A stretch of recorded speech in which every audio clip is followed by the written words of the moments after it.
Hey guys, my dear student.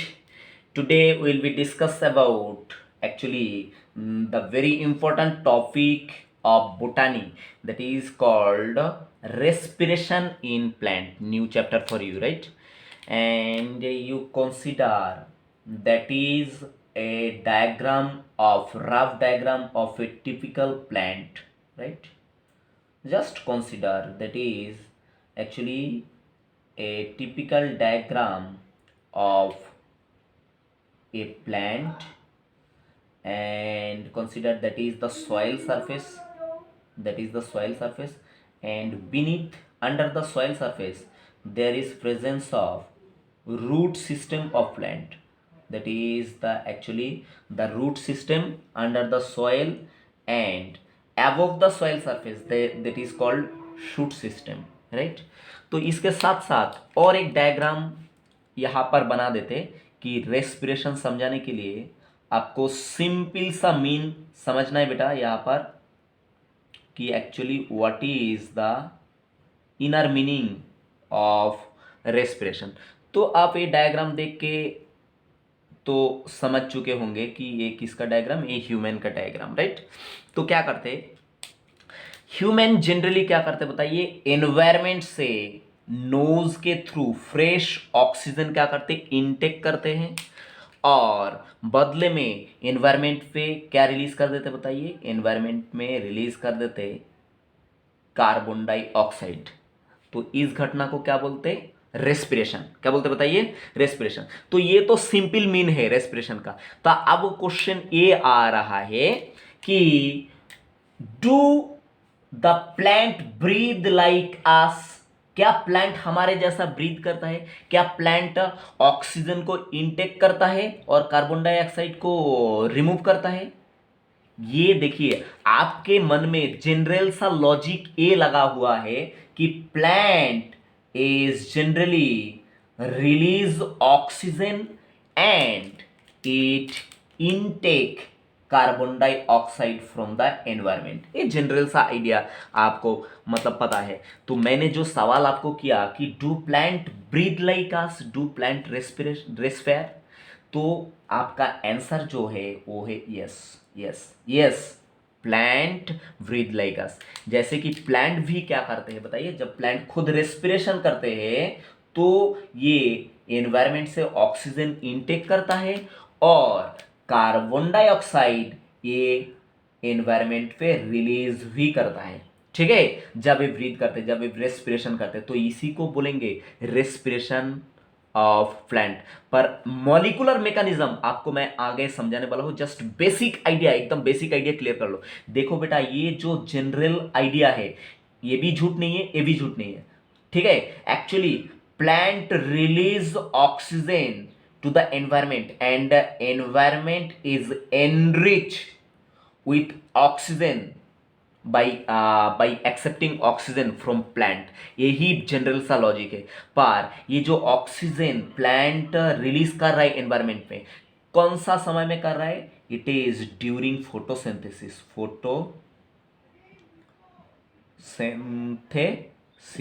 जब plant sunlight को utilise करके फोटोसिंथेसिस करता है, तो फोटोसिंथेसिस के दौरान प्लांट क्या करते हैं, खुद का फूड खुद बना लेते हैं, और साथ में साथ क्या करते हैं बताइए, एनवायरमेंट पे रिलीज कर देते हैं ऑक्सीजन, और ऑक्सीजन रिलीज करने के साथ साथ ये क्या करते हैं, एनवायरमेंट से कार्बन डाइऑक्साइड इनटेक कर लेते हैं खुद के अंदर। पर प्लांट जब सांस लेते हैं, ब्रीथ करते हैं, तब जनरली क्या होता है, it actually breathe oxygen in and out carbon dioxide from the body.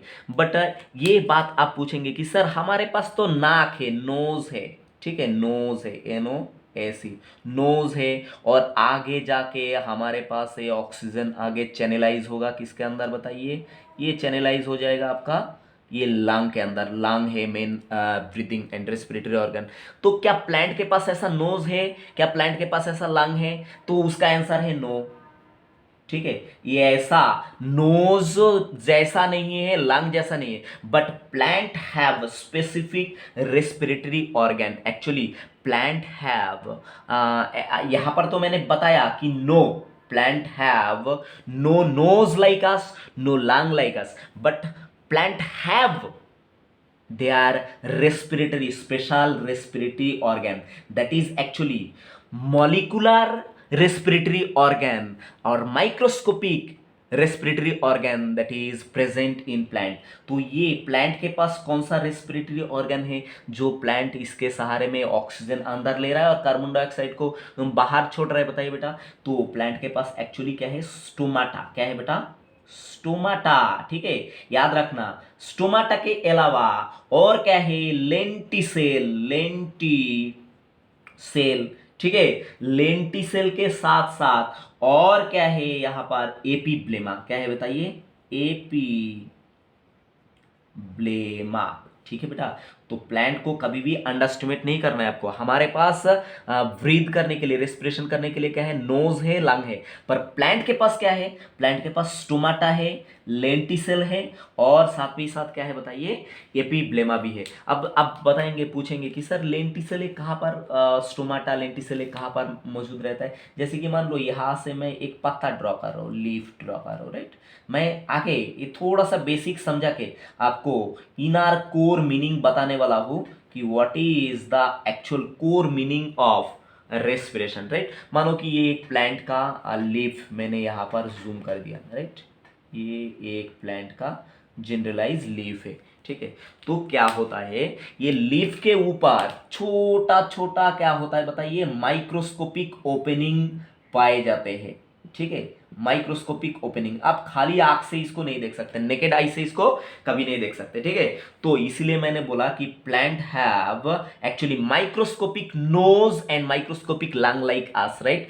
तो ये जो स्ट्रक्चर है microscopic nose of plant, actually it is called stomata as well as lenticel as well as epiblema. इसके सहारे में प्लांट क्या करता है, ऑक्सीजन अंदर लेता है और कार्बन डाइऑक्साइड बाहर छोड़ भी देता है। ठीक है, तो अब देखते हैं एक स्टोमाटा को एक्चुअली यहाँ पर क्या करते हैं बेटा, ये जगह पे हम मैग्नीफाई करके देखते हैं कि स्टोमाटा एक्चुअली किस तरह का रहता है। ठीक है, तो स्टोमाटा कैसा है, यहाँ पर स्टोमाटा रहता है इस तरह का। मैं एक स्टोमाटा आपको बना के दिखाता, राइट। इस तरह का स्टोमाटा रहता है और इसके बाजू में यहाँ पर दो स्पेशलाइज सेल रहता है जिसको एक्चुअली बोलते हैं गार्ड सेल। क्या बोलते हैं बेटा, गार्ड सेल। तो ये होता है गार्ड सेल, ठीक है, गार्ड सेल। और गार्ड सेल से घिरा हुआ ये जो ओपनिंग आपको दिख रहा है, ये वाला जो ओपनिंग आपको दिख रहा है, actually that is act as stomata. ये हो गया आपका स्टोमाटा, राइट। ये यहाँ पर मैं दिखा दे रहा हूँ स्टोमाटा। तो ये स्टोमाटल ओपनिंग से क्या होता है, ऑक्सीजन ये प्लांट अंदर लेता है ब्रीथ के लिए, रेस्पिरेशन के लिए, और कार्बन डाइऑक्साइड ये बाहर छोड़ देता है। ठीक है, और प्लांट के ऊपर क्या होता है, आपने मैनग्रोव फॉरेस्ट नाम सुना क्या बेटा, मैनग्रोव फॉरेस्ट। जैसे कि ये मैनग्रोव फॉरेस्ट, इंडिया का सबसे बड़ा मैनग्रोव फॉरेस्ट कहां पर, कौन है बताइए, सुंदरबन। सुंदरबन, ठीक है। तो Sundarban actually the largest mangrove forest of India, not only India. ठीक है, तो ये अपना देश का सबसे बड़ा मैनग्रोव फॉरेस्ट। तो मैनग्रोव फॉरेस्ट का एक खासियत ये है कि ये हर रोज क्या होता है बताइए, पानी से एक बार डूब जाता है और पानी निकल के ये एक बार सूख जाता है। तो क्या होता है, वो एरिया में जो बड़ा बड़ा प्लांट मिलता है, मानिए कि ये एक प्लांट है और यहाँ पर ये सॉइल सरफेस।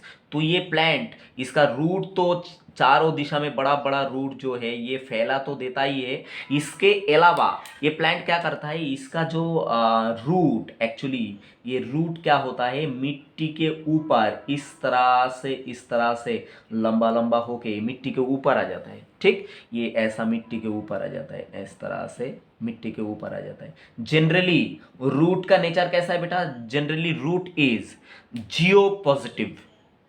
ठीक है, जियो पॉजिटिव मीन ये क्या है, generally root is come down the soil, but ये जो रूट है मैंग्रोव फॉरेस्ट में, ये जो रूट है, ठीक है, तो ये क्या होता है, मतलब ग्रेविटेशन के खिलाफ ये ऊपर की तरफ माइग्रेट करते हैं, तो ये एक्चुअली इसको बोलते हैं रेस्पिरेटरी रूट। इसके ऊपर क्या होता है, छोटा छोटा क्या होता है, ओपनिंग होता है, ये रूट के ऊपर छोटा छोटा इस तरह का क्या होता है बताइए, ओपनिंग होता है, जिसको बोला जाता है लेंटिसेल। क्या बोला जाता है बेटा, लेंटिसेल बोला जाता है। तो इसके वजह से क्या होता है, प्लांट ये रूट के थ्रू क्या होता है, ऑक्सीजन ये अंदर लेता है और कार्बन डाइऑक्साइड ऑक्साइड को क्या करते हैं, बाहर भेज देते हैं, ठीक है।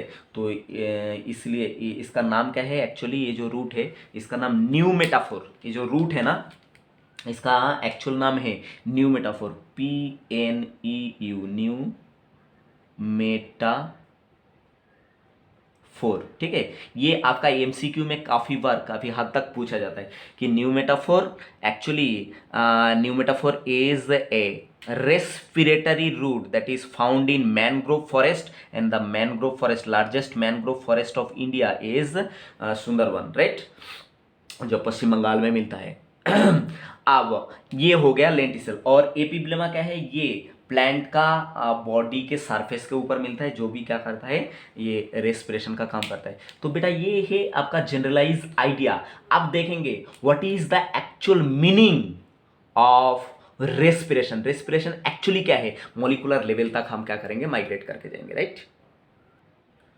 तो बेटा रेस्पिरेशन का सिंपल जो मीनिंग है कि respiration is an energy releasing enzymatically controlled catabolic process, ठीक है। मैं एक एक करके इसका मतलब समझाता हूँ आपको, इसलिए मैं ऐसा पॉइंट करके दिया आपको। मैं एक लाइन में भी लिख सकता था, पर आपका सुविधा के लिए मैं यहाँ पर पॉइंट बना दिया, ठीक है, कि रेस्पिरेशन इज एन, रेस्पिरेशन किस तरह का process, respiration is an energy releasing. जब रेस्पिरेशन होगा तब ढेर सारा एनर्जी रिलीज होगा, ठीक है, और वही एनर्जी से अपना पूरा बायोलॉजिकल सिस्टम, मतलब प्लांट हो चाहे एनिमल हो, उसका लाइफ लिविंग स्टेट क्या करेगा, मेंटेन करेगा, राइट। और तो ये बात क्लियर हो गया कि respiration is an energy releasing enzymatically controlled catabolic process which involve a stepwise oxidative breakdown of food inside cell, ठीक है। तो बेटा काफ़ी जगह पे आपको यहाँ पर समझ के लेना है, ठीक। एक तो यहाँ पर देखिए मैं काफ़ी जगह पे क्या करा, अंडरलाइन और फोकस किया। तो देखो एक बार फिर से बता देते कि respiration is an energy releasing enzymatically controlled catabolic process which involve a stepwise oxidative breakdown of food inside the cell, ठीक है। सेल के अंदर फूड मॉलिक्यूल जो है, जो फूड हम खा रहा है, वो फूड अल्टीमेटली कहाँ तक पहुँच रहा है बेटा, सेल के पास पहुँच रहा है, ठीक है। हम यहाँ पर तो खास हम प्लांट के बारे में बात कर रहे हैं, पर हम अगर रिलेशन स्टैब्लिश करेंगे कि प्लांट और एनिमल का रिलेशन स्टैब्लिश करेंगे, तो ये समझने के लिए बड़ा आसान हो जाएगा। देखो बेटा यहाँ पर इसका मतलब मैं समझाता हूँ, उससे पहले देखिए मैं यहाँ पर एक जनरलाइज आइडिया ड्रॉ करूँगा। मानिए कि ये आपका माउथ है, ठीक है, ये आपका माउथ है, और आपने ढेर सारा क्या इंटेक किया बताइए, ढेर सारा फूड आपने इंटेक करा, ठीक। और फूड के साथ प्रोटीन इंटेक करा, लिपिड, उसके बाद क्या हुआ, कार्बोहाइड्रेट, ये सारा इंटेक करा। अब ये फूड आपका आ गया कहाँ पर बताइए, मानिए कि आपका स्टमक। तो स्टमक में आके फूड क्या हो गया, डाइजेस्ट। क्या हो गया बेटा, फूड क्या हो गया बताइए, डाइजेस्ट। डाइजेस्ट होने के बाद फूड चला गया कहाँ पर बताइए, ब्लड में। ये एनिमल का बात कर रहा हूँ, पर प्लांट का हम समझेंगे, ठीक है। ये फूड चला गया कहाँ पर, डाइजेस्टेड फूड चला गया BL ब्लड में चला गया। मतलब ब्लड में जब ये फूड गया तो उस घटना को बोलते एब्जॉर्प्शन। क्या बोलते बेटा, एब्जॉर्प्शन, ठीक है, एब्जॉर्प्शन हुआ। तो ये जब एब्जॉर्ब हुआ फूड, तो ये एब्जॉर्ब फूड ब्लड क्या करेगा, सर्कुलेट करके, मानो कि ये अपना बॉडी का different different organ, different different cell, ठीक है। तो ये एब्जॉर्ब फूड ब्लड क्या करेगा, जाके ये सारा सेल में क्या करेगा बताइए, सप्लाई कर देगा, सारा सेल में सप्लाई कर देगा। तो सप्लाई कर देने के बाद अभी सेल के पास क्या है बेटा, ये फूड मॉलिक्यूल सेल के अंदर चला गया, ठीक है, ये फूड मॉलिक्यूल सेल के अंदर चला गया, ठीक। अब ये फूड से हमको एनर्जी तब मिलेगा जब ये क्या होगा, अपना बॉडी के अंदर रेस्पिरेशन होगा, ठीक है। तो यही बात मैं समझाने जा रहा हूँ। तब रेस्पिरेशन में क्या होता है, ये जो फूड मॉलिक्यूल अंदर गया, सिंपल मैक्रो मॉलिक्यूल जो अंदर गया, ठीक है, मानिए कि प्रोटीन हो सकता है, कार्बोहाइड्रेट हो सकता है, लिपिड हो सकता है, मेजरली क्या है कार्बोहाइड्रेट, आगे मैं बात करूंगा, ठीक। ये फूड क्या होगा, अभी ये सेल के अंदर, सेल का इंटरनल एनवायरमेंट के अंदर क्या होगा, ऑक्सीडाइज होगा, क्या होगा बताइए, ऑक्सीडाइज। इसलिए यहां पर बताया देखिए कि respiration is an energy releasing. Obviously ये फूड जब ब्रेक डाउन होगा तो यहां से क्या रिलीज होगा बताइए, एनर्जी। क्या रिलीज होगा बेटा, ATP, ATP as a form of energy, right. और ये एनर्जी रेस्पिरेशन के दौरान किस तरह से रिलीज होगा, क्योंकि ये जो फूड अंदर आया सेल के अंदर, ये क्या हो जाएगा, ऑक्सीडेटिव ब्रेकडाउन होगा। अब मैं आगे बताने वाला हूं कि actually what is the meaning of oxidative breakdown of food, ठीक है। तो ये फूड का क्या होगा, जो फूड सेल के पास पहुंच गया, चाहे वो एनिमल हो चाहे वो प्लांट हो, सभी सेल को सर्वाइव करने के लिए क्या चाहिए, फूड चाहिए, राइट। तो कंसीडर करिए कि ये एनिमल सेल भी हो सकता है, प्लांट सेल भी हो सकता है। तो ये फूड अंदर आ गया, अंदर आके ये फूड का क्या हुआ बेटा, ऑक्सीडेटिव ब्रेकडाउन हुआ, ठीक है। ऑक्सीडेटिव ब्रेकडाउन कहां पर हुआ, ये फूड का इनसाइड द सेल, ठीक है। और ये जब ये ऑक्सीडेटिव ब्रेकडाउन हुआ तो ढेर सारा एनर्जी रिलीज हुआ, किसके वजह से, as a form of ATP. और ये जो ऑक्सीडेटिव ब्रेकडाउन हुआ, ये कोई सिंगल स्टेप पे ऑक्सीडेटिव ब्रेकडाउन नहीं हुआ, इसके लिए क्या हुआ होता है, मल्टीपल स्टेप को क्या होता है, सेल के अंदर मल्टीपल स्टेप को फॉलो करना पड़ता है। मल्टीपल स्टेप में क्या होता है, ये ऑक्सीडेटिव ब्रेकडाउन होता है। तो ये स्टेप क्या है, फुकट में नहीं हो जाएगा, ये स्टेप क्या करेगा, हर एक स्टेप, ये जो ऑक्सीडेटिव ब्रेकडाउन का फूड का जो हर एक स्टेप है, ये क्या हो जाएगा, एंजाइम क्या करेगा, ये हर एक स्टेप को कंट्रोल करेगा। और दूसरा, ये जो एंजाइमेटिक ऑक्सीडेटिव ब्रेकडाउन, ये एक्चुअली क्या है बताइए, ये कैटाबॉलिक प्रोसेस। कैटाबॉलिक प्रोसेस का मतलब क्या है, यहाँ पर फूड का कैटालाइसिस हो रहा है, ब्रेकडाउन हो रहा है, कैटाबॉलिज्म हो रहा है, राइट। कैटालाइसिस नहीं, एक्चुअली यहाँ पर कैटाबॉलिज्म हो रहा है, मतलब ब्रेकडाउन, BREAKDOWN, फूड का ब्रेकडाउन हो रहा है, ठीक है। तो इसका मतलब क्या है, ये जो फूड आया, ये फूड फर्दर क्या हो जाएगा, छोटा छोटा छोटा छोटा और मतलब किस में बताइए, मॉलिक्यूल में बढ़ जाएगा। तो इसलिए इसको क्या बोला गया, कैटाबॉलिक प्रोसेस। तो ये किसके अंदर हो रहा है बेटा, सेल के अंदर हो रहा है। अब हम देखते हैं कि what is the meaning of oxidative breakdown of food. तो यही जो ये जो घटना है, इसको क्या बोलते हैं, मॉलिक्यूलर लेवल पे इसी को ही क्या बोलते हैं, रेस्पिरेशन। मतलब अगर आप सादा सिंपल मतलब समझना चाहा रेस्पिरेशन का, तो क्या है बेटा, ये आपका मानो कि ये आपका सेल है, ठीक है। और ये सेल के अंदर मान लो कि फूड मॉलिक्यूल है, ठीक। तो फूड मॉलिक्यूल जैसे कि मानो कि कार्बोहाइड्रेट, कार्बोहाइड्रेट में मानो कि यहाँ पर ग्लूकोज मॉलिक्यूल है। तो ग्लूकोज मॉलिक्यूल जो है, ये कितना कार्बन एटम से बनता है बताइए, 6 कार्बन एटम से बनता है, 1 2 3 4 5 6।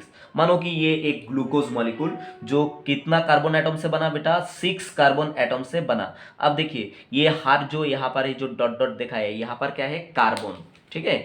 ये जगह पे, हर जगह पे यहाँ पर क्या है, कार्बन, ये भी कार्बन, ये भी कार्बन, ये भी कार्बन, ये भी कार्बन, ये भी कार्बन। ये मानो कि फूड मॉलिक्यूल, ये ग्लूकोज है, राइट। तो जब ऑक्सीडेटिव ब्रेकडाउन हुआ, एक फूड मॉलिक्यूल का क्या होगा, ऑक्सीडेटिव ब्रेकडाउन, मतलब क्या होगा, ये कार्बन कार्बन के बीच में ये जो बॉन्ड है, ये बॉन्ड को क्या कर देगा, ब्रेक। ये बॉन्ड को सिंपली क्या कर देगा, ब्रेक कर देगा। कैसे ब्रेक करेगा, यहां से एक्चुअली कार्बन एटम से इलेक्ट्रॉन रिलीज हो जाएगा। क्या रिलीज हो जाएगा, इलेक्ट्रॉन रिलीज हो जाएगा। तो बीच में ये कार्बन कार्बन का जो बॉन्ड है, ये क्या हो जाएगा, ये ब्रेक हो जाएगा। और ये एनर्जेटिक, ये जो केमिकल बॉन्ड ये कार्बन और कार्बन के बीच में था, ठीक है, कार्बन और कार्बन के बीच में, हर एक कार्बन और कार्बन के बीच में ये जो बॉन्ड है, ये एक्चुअली एनर्जेटिक, केमिकल बॉन्ड, ठीक है। तो ये केमिकल बॉन्ड जब ब्रेक होता है तो ये केमिकल बॉन्ड ब्रेक होके क्या होता है, यहाँ से एनर्जी रिलीज होता है, ठीक। और एक केमिकल बॉन्ड ब्रेक होता है जो स्टेप में, वो स्टेप कंट्रोल करता है एंजाइम। और देखिए यहाँ पर क्या हो रहा है, ब्रेक डाउन हो रहा है, तो इसलिए इसको क्या बोला गया, कैटाबोलिक प्रोसेस। और ये ऑक्सीडेटिव ब्रेकडाउन क्यों कहा गया, क्योंकि ऑक्सीडेशन एंड रिडक्शन आपने नाम सुना होगा, ठीक है। यहां पर क्या हो रहा है, ये जो फूड मॉलिक्यूल इसका क्या हो रहा है, ऑक्सीडेशन हो रहा है। तो ऑक्सीडेशन मीन सिंपली मीन क्या है, रिलीज ऑफ इलेक्ट्रॉन। इलेक्ट्रॉन अगर रिलीज हो गया तो उस घटना को क्या बोलते हैं, ऑक्सीडेशन, ठीक है, ऑक्सीडेशन। तो ये जब ऑक्सीडेशन हुआ मतलब एक कार्बन एटम से जब इलेक्ट्रॉन रिलीज हो गया तभी ये बीच का बॉन्ड ब्रेक हुआ, ठीक है। अब बताओ ये जो ये ऑक्सीडेशन जो हुआ है, ऑक्सीडेटिव ब्रेकडाउन जो हुआ ऑक्सीडेशन के वजह से, इलेक्ट्रॉन रिलीज की वजह से, अब ये इलेक्ट्रॉन अगर खुला छोड़ दिया, ठीक है, तो ये खुला सांड जैसा काम करेगा, ठीक है। मतलब सांड को अगर, खुला सांड को अगर छोड़ दिया, पगला मतलब मैड जैसा बिहेव करेगा, ठीक। तो इसको जाके मार देगा, उसको जाके मार देगा, तो क्या करेगा, सेल के अंदर हैजार्ड्स क्रिएट होगा। ये बिल्कुल मतलब अच्छा बात नहीं है। तो ये जो इलेक्ट्रॉन ये सेल के अंदर ही हो रहा है एक्चुअली, ये इलेक्ट्रॉन यहाँ पर सेल के अंदर ही क्या हो रहा है, रिलीज हो रहा है। और यहाँ पर एक कार्बन कार्बन के बीच में ये जो बॉन्ड है ये क्या हो रहा है, ब्रेक हो रहा है। इसके वजह से एनर्जी मिल रहा है और इसको कंट्रोल कर रहा है एंजाइम, और ब्रेक डाउन हो रहा है, इसलिए कैटाबोलिक प्रोसेस। और यहाँ से इलेक्ट्रॉन रिलीज होके ऑक्सीडेटिव मतलब इलेक्ट्रॉन रिलीज होने का ये जो घटना है मॉलिक्यूल से, इसको बोलते हैं ऑक्सीडेशन। तो इसलिए बोला गया ऑक्सीडेटिव ब्रेकडाउन, ठीक। अब देखिए ये इलेक्ट्रॉन के साथ क्या होगा, अब ये इलेक्ट्रॉन अगर खुला ऐसा रहा सेल के अंदर तो ये कोई फुकट का अनवांटेड रिएक्शन कर देगा जो सेल के लिए बेहद हानिकारक है, ठीक।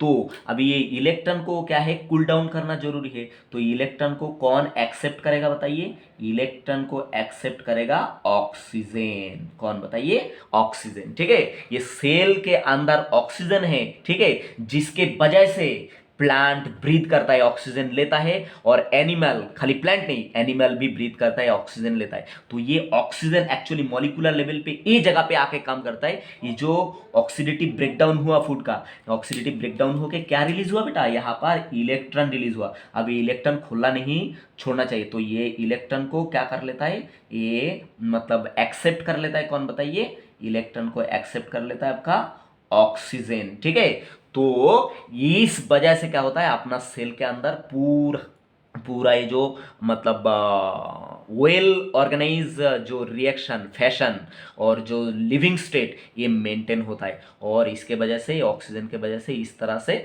अपना सेलुलर एनवायरनमेंट कंट्रोल रहता है, और इसके वजह से एनर्जी मिलता है। और यही एनर्जी से अपना बॉडी क्या होता है, रन होता है, अपना लिविंग स्टेट रन होता है, चाहे वो प्लांट हो चाहे वो एनिमल हो। तो इसलिए प्लांट को भी ब्रीथ करना जरूरी है, अदरवाइज ये इलेक्ट्रॉन अगर खुला रहा तो क्या हो जाएगा, सेल डिस्ट्रॉय हो जाएगा, राइट। तो यही it is the molecular mechanism of respiration, right. Actually आगे और क्या करेंगे, खुलासा कर देंगे। देखिए एक रिएक्शन के साथ आपको ऑक्सीडेशन और रिडक्शन दोनों बता देते कि ऑक्सीडेशन मीन सिंपली मीन कि रिलीज ऑफ ऑक्सीजन और लॉस ऑफ ऑक्सीजन। जैसे कि मानो कि यहाँ पर कौन है, ये एमजी, एमजी बोले तो मैग्नीशियम। तो ये मैग्नीशियम क्या हो जाएगा, मैग्नीशियम का आपको पता है मैग्नीशियम का आयनाइज फॉर्म में भी मिलता है। जस्ट मैं आपको एग्जांपल बता दे रहा हूँ कि यहाँ पर मैग्नीशियम कौन सा आयन बताइए, +2 आयन, Mg+2 आयन, ठीक है। तो ये Mg+2 आयन कहाँ से बना, ये Mg से बना, सिंपल, ये कोई आयनाइज फॉर्म नहीं है। तो ये इसने ऐसा क्यों किया, इसने क्या किया, दो नेगेटिव चार्ज इलेक्ट्रॉन इसने क्या कर दिया, लूज कर दिया, ठीक है। देखिए इलेक्ट्रॉन के ऊपर क्या है बेटा, नेगेटिव चार्ज है। तो नेगेटिव चार्ज जब नेगेटिव चार्ज इलेक्ट्रॉन जब छोड़ देगा तो ये क्या हो जाएगा, नेगेटिव चार्ज इलेक्ट्रॉन छोड़ दे के ये क्या हो जाएगा, पॉजिटिव हो जाएगा खुद। तो इस घटना को क्या बोलते हैं, ऑक्सीडेशन, ऑक्सीडेशन, ठीक है। अब रिडक्शन का बात करते हैं। Reduction is simply meaning the gain of electron. Reduction का मतलब क्या है बेटा, कि gaining of electron is called reduction. जैसे कि यहां पर मान लो कि समझो Cu++ आयन, तो Cu++ आयन से ये बन गया Cu आयन। इसका मतलब क्या है, इसने 2 इलेक्ट्रॉन को क्या किया बताइए, गेन किया, 2 इलेक्ट्रॉन को इसने गेन किया, तभी तो पॉजिटिव से ये क्या हो गया, 2 पॉजिटिव चार्ज हट के ये क्या हो गया, सिंपली कॉपर बन गया। ठीक है, Cu++ को क्या, Cu को क्या बोलते हैं, कॉपर बोलते हैं। तो ये देखिए यहाँ पर इलेक्ट्रॉन को क्या किया, एक्सेप्ट किया, इलेक्ट्रॉन को गेन किया, तो इस घटना को क्या बोलेंगे हम, रिडक्शन, रिडक्शन। ठीक है, तो एक्चुअली रेस्पिरेशन में क्या होता है बेटा, यहां पर होता है ऑक्सीडेशन। क्या होता है बताइए, ऑक्सीडेशन। तो इसलिए यहां पर बोला गया, और ऑक्सीडेशन के वजह से इलेक्ट्रॉन रिलीज होता है, जिसके वजह से कार्बन और कार्बन के बीच में जो एनर्जेटिक बॉन्ड है वो टूट जाता है, और वो बॉन्ड टूट के एनर्जी रिलीज होता है। इसलिए बताया गया कि oxidative breakdown of food inside the cell, और ये सेल के अंदर जब इलेक्ट्रॉन रिलीज होगा तो ये हानि कर सकता है। मैं बार बार फोकस करूं क्योंकि यही बेसिक है टॉपिक का। ये अगर आपका क्लियर रहेगा तो बाकी टॉपिक आपका ऐसे ऐसे चुटकी में हो जाएगा बेटा, ये मेरा बिलीव करो। ठीक है, तो ये इलेक्ट्रॉन, फ्री इलेक्ट्रॉन कौन एक्सेप्ट करेगा बताइए, ऑक्सीजन इसको क्या करेगा, एक्सेप्ट करेगा। इसका मतलब क्या हो रहा है बेटा कि oxygen is an oxidising agent. Oxygen क्या है बताइए, O2। O2 इज actually oxidising, oxidizing agent which can accept the electron. Actually oxygen is powerful acceptor of electron। ठीक है, ये ऑक्सीजन हम ब्रीद इसलिए करते हैं कि सेल के अंदर ये जो ब्रेकडाउन हो रहा है, ठीक है, ऑक्सीडेटिव ब्रेकडाउन, ये जो इलेक्ट्रॉन रिलीज हो रहा है, ये इलेक्ट्रॉन को शांत कर सके, ये इलेक्ट्रॉन को कैप्चर कर सके, इसलिए हम क्या कर रहे हैं, इस तरह से ब्रीथ कर रहा है। खाली हम नहीं, प्लांट भी ब्रीथ कर रहा है, इसके वजह से कि सेलुलर एनवायरनमेंट जो है, लिविंग स्टेट जो है वो अच्छी तरह से मेंटेन हो जाए, राइट। इसलिए मैंने ये स्टेटमेंट बताया कि oxygen is powerful acceptor of electron, right. तो यही बेसिक आइडिया किसका बताइए, रेस्पिरेशन। अब देखते रेस्पिरेशन इन प्लांट में और क्या क्या घटना आपको को रिलेट करना पड़ता है। देखिए, अब देखिए बेटा आपको अभी क्लियर हो गया होगा कि what is the inner core meaning of respiration, right. मैं एक बार और रिपीट कर देता हूं कि respiration is an energy releasing enzymatically controlled catabolic process which involve a stepwise oxidative breakdown of food inside cell। oxidative breakdown कहाँ हो रहा है बेटा, inside the सेल। ठीक है, ये सेल के अंदर ऑक्सीडेटिव ब्रेकडाउन हो रहा है, इसलिए ये जो रेस्पिरेशन है इसको क्या बोला जाता है बताइए, ये सेल के अंदर हो रहा है, इसलिए इसको बोला जाता है cellular respiration. Cellular respiration, respiration, ठीक है, सेलुलर रेस्पिरेशन। और अभी आपको एक सेल ड्रॉ करता हूं यहाँ पर, ये मानो कि एक सेल है, ठीक है। तो cell, this cell is bounded by a regular boundary called cell membrane. Cell membrane मैं सीएम के नाम से लिख दिया। अब आप जानते हैं कि सेल के अंदर रेस्पिरेशन होता है, तो इसलिए इसको क्या बोला गया, सेलुलर रेस्पिरेशन बोला गया। अब cell have inside the cell, cell have different specialise compartment, different specialise room, ठीक है। जैसे कि सेल के अंदर न्यूक्लियस होता है, उसके बाद सेल के अंदर क्या होता है, ये होता है एंडोप्लाज्मिक रेटिकुलम होता है, सेल के अंदर माइटोकॉन्ड्रिया होता है, सेल के अंदर लाइसोसोम होता है, ठीक है, सेल के अंदर राइबोसोम होता है, राइबोसोम होता है, सेल के अंदर वैसे क्या होता है, सेंट्रोसोम होता है, ठीक है। तो इस तरह से बहुत सारा अलग अलग कंपार्टमेंट सेल के अंदर रहता है। ये सेल के अंदर गोल्जी कॉम्प्लेक्स भी होता है, ठीक है, ये गोल्जी कॉम्प्लेक्स होता है। तो ये अलग अलग कंपार्टमेंट पर ये सारा जो है ये कहाँ पर मौजूद है बताइए, ये साइटोप्लाज्म में ये सेल का अलग अलग कंपार्टमेंट मौजूद है। तो एक्चुअली सेल के अंदर कहाँ पर, कौन सा जगह पे स्पेशली रेस्पिरेशन हो रहा है बताइए, ये एक्चुअली हो रहा है आपका साइटोप्लाज्म में। रेस्पिरेशन एक्चुअली होता है cytoplasm as well as a specialized compartment that is called mitochondria। क्या बोलेंगे बेटा, ये जो स्पेशलाइज कंपार्टमेंट है सेल के अंदर, इसी को एक्चुअली हम बोलेंगे माइटोकॉन्ड्रिया, राइट। तो ये माइटोकॉन्ड्रिया के अंदर, एक माइटोकॉन्ड्रिया को मैंने यहां पर कट करके आपको दिखाया, ये माइटोकॉन्ड्रिया के अंदर या तो ये साइटोप्लाज्म के अंदर, इसका नाम माइटोकॉन्ड्रिया, CHONDRIA। तो ये रेस्पिरेशन जो है, सेलुलर रेस्पिरेशन कहाँ कहाँ पर होता है, ये तो एक साइटोप्लाज्म में होता है, दूसरा कहाँ पर, माइटोकॉन्ड्रिया में होता है। अब कुछ और ओवरव्यू हमको यहाँ पर जानना है, जैसे कि रेस्पिरेशन के दौरान क्या होता है बेटा, फूड मॉलिक्यूल का ब्रेकडाउन। तो आप मान लीजिए कि यहाँ पर ए एक फूड मॉलिक्यूल, और ये फूड मॉलिक्यूल क्या है, कार्बन स्केलेटन से बना हुआ है, ठीक। यहाँ पर मैं जस्ट 4 कार्बन स्केलेटन बना दिया, and this carbon skeleton is connected, this every carbon skeleton is connected by chemical bond, ठीक है। ये बॉन्ड से एक कार्बन एक से एक के साथ एक बंधा हुआ है, और मानिए कि ये फूड है, ठीक है, ये फूड मॉलिक्यूल, ठीक, कोई भी फूड हो सकता है, तो जस्ट कंसीडर करिए। अब क्या हो रहा है, ये फूड सेल के अंदर है, और अंदर क्या हो रहा है, इसका ब्रेकडाउन हो रहा है, ठीक। ब्रेकडाउन किस तरह का breakdown, oxidative breakdown, oxidative breakdown, break down, ठीक है।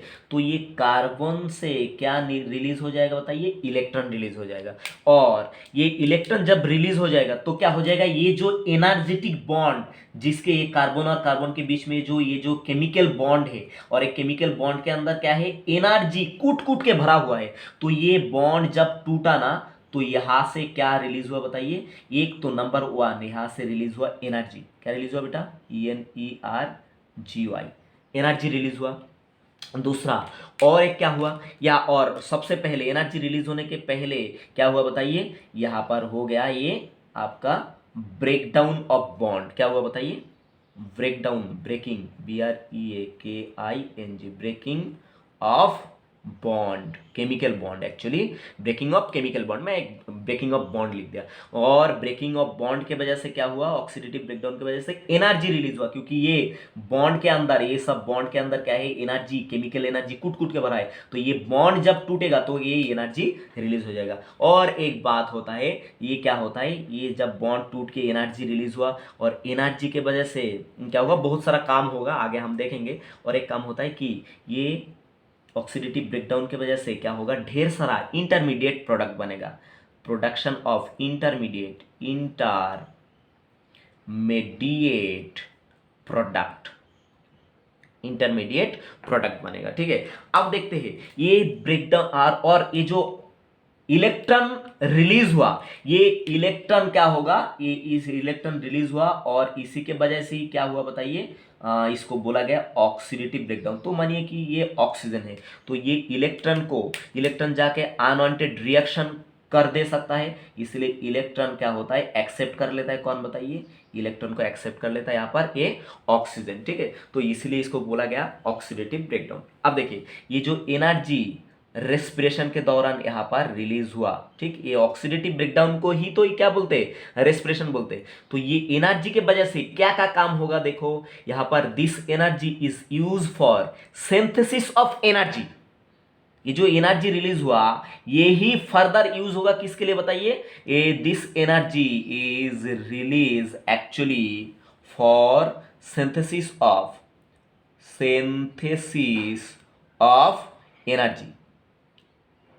एनर्जी, ठीक है। तो आपका मन में शंका आ रहा है कि सर ये आप कैसे बातें बोल रहे हैं, एनर्जी से एनर्जी रिलीज करेंगे तो ये एनर्जी तो फिर से खर्चा हो जाएगा। हाँ बेटा, पर यहाँ पर मान लो ये एनर्जी स्टोर होता है किसके फॉर्म में, एटीपी के फॉर्म में ये एनर्जी रिलीज होता है। मान लो अभी यहाँ पर ये एटीपी ही एनर्जी सोर्स है जो रेस्पिरेशन के दौरान, ऑक्सीडेटिव ब्रेकडाउन के दौरान बना। अब ये एटीपी यूज करके फर्दर सेल के अंदर क्या बनेगा, एनर्जी बनेगा। मतलब यहाँ पर मान लो कि 2 एटीपी यूज हो गया, 2 एटीपी यूज हो गया, तो 2 एटीपी यूज होके यहां से मतलब खाली मैं बता रहा हूं आपको समझाने के लिए, यहां पर मान लो कि नियर अबाउट 38 एटीपी क्या हो गया, प्रोडक्शन हो जाएगा, ठीक है। जस्ट मैं एक ओवरव्यू बता रहा हूं कि आपका जितना एटीपी हम खर्चा करेंगे, जितना एनर्जी हम एनर्जी बनाने के लिए लगाएंगे, उससे काफी ज्यादा एनर्जी हम क्या करेंगे, फिर प्रोडक्शन करेंगे। इसीलिए तो एनर्जी लगा के एनर्जी बनाना है, ठीक है। दूसरा बात, ये जो इंटरमीडिएट प्रोडक्ट, ठीक है। इंटरमीडिएट प्रोडक्ट क्या काम करेगा बताइए। Intermediate product is responsible, it is use for synthesis of organic compound and it take part in growth, it is take part in growth, GROWTH, growth and repair, growth, repair and metabolism, metabolism।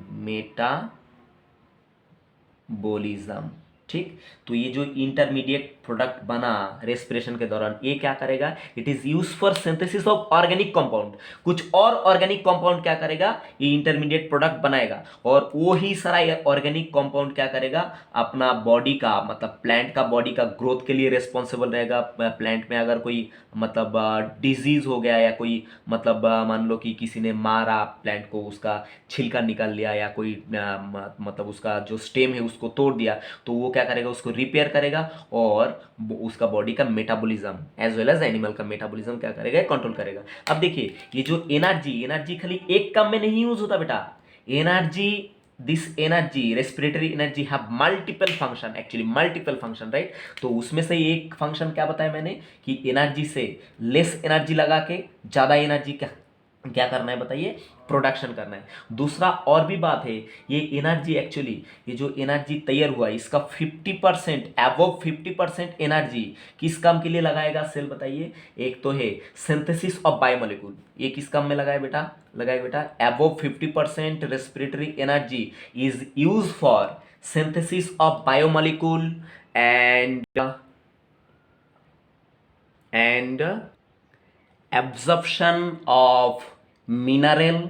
ठीक है, mineral को मैंने mean लिख दिया बेटा, यहाँ पर short में लिख दिया, आप लॉन्ग फॉर्म में आपका कॉपी में मेंशन कर लेना। ठीक है, कि फास्ट और क्या है कि ये एनर्जी से, रेस्पिरेटरी एनर्जी से ये फर्दर एनर्जी सिंथेसिस करेगा, और ये एनर्जी का 50% जो एनर्जी है, ठीक है, ये रेस्पिरेशन के वजह से जो रिलीज हुआ 50% energy is use for synthesis of different biomolecule, मैंने बायोमोल लिख दिया। ठीक है, and next absorption of mineral. ठीक, प्लांट को क्या करना पड़ता है, मिट्टी से, सॉइल से उसका एसेंशियल मिनरल्स, आयंस वगैरह एब्जॉर्ब करना पड़ता है, तो वो काम करेगा। ये क्या है, एनर्जी डिपेंडेंट प्रोसेस। दूसरा बात क्या है, मेंटेनेंस ऑफ सेल परमिएबिलिटी। ठीक है, परमिएबिलिटी को मैंने परमिया लिख दिया, आप लॉन्ग फॉर्म लिख लेना कि मेंटेनेंस ऑफ सेलुलर परमिएबिलिटी। ये एक मान लो कि सेल के अंदर मिनरल्स इनटेक करना है, तो सेल उसको परमिट तो करना चाहिए, सेल मेम्ब्रेन तो परमिएबल तो होना चाहिए, तो ये परमिएबिलिटी को मेंटेन करने के लिए भी बहुत सारा एनर्जी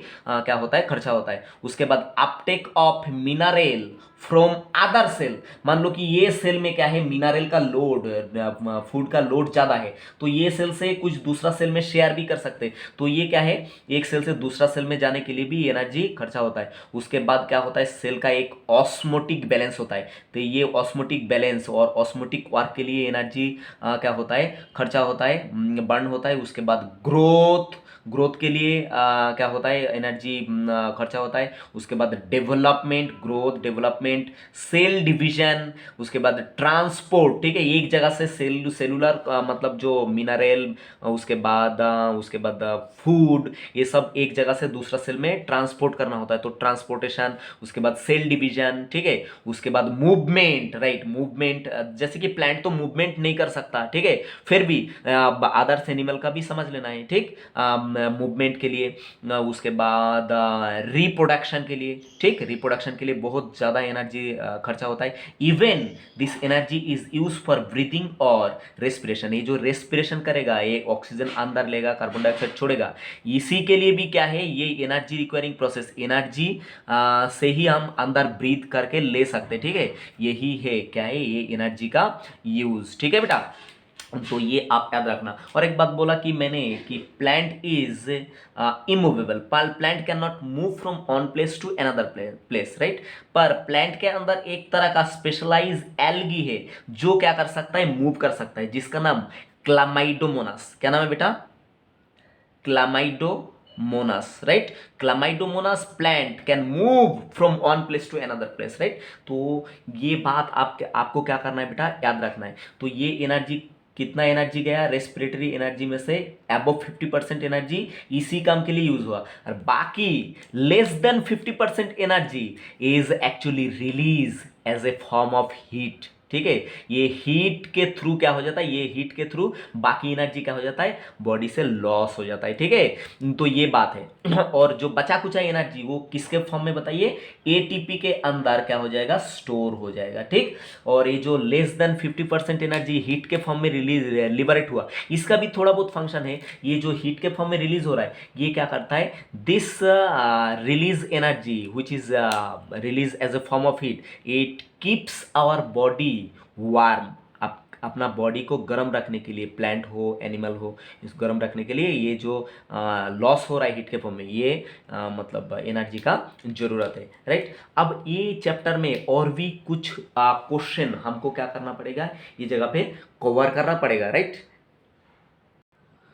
अब देखिए बेटा, ये टॉपिक जब हम पढ़ते हैं, ख़त्म करने जाते हैं, तो बहुत सारा क्वेश्चन हमको पजल करता है। ठीक है, बहुत सारा क्वेश्चन हमारा मन में अराइज होता है। ठीक है, क्योंकि आप लोग भी क्यूरियस स्टूडेंट हो, एक मेडिकल स्टूडेंट हो, आपको ये क्वेश्चन तो सवाल तो आना ही है, और ये एनसीईआरटी का क्रीम सवाल है, क्रीम मतलब क्वेश्चन है। जैसे कि where does the all energy come from, ये जो एनर्जी अपने अंदर है ना बेटा, ये सारा एनर्जी हमारे अंदर एक्चुअली आ कहाँ से रहा है। ठीक है, तो देखिए इसका ये ऐसा ही कुछ इंटरेस्टिंग क्वेश्चन यहाँ पर क्या करेंगे, हम कवर करेंगे। बेटा ये क्या मैंने ड्रॉ किया बताइए, ये मैंने एक प्लांट ड्रॉ किया। तो प्लांट कहाँ पर होंगे बताइए बताइए, ये सॉइल सरफेस, ये हो गया सॉइल सरफेस।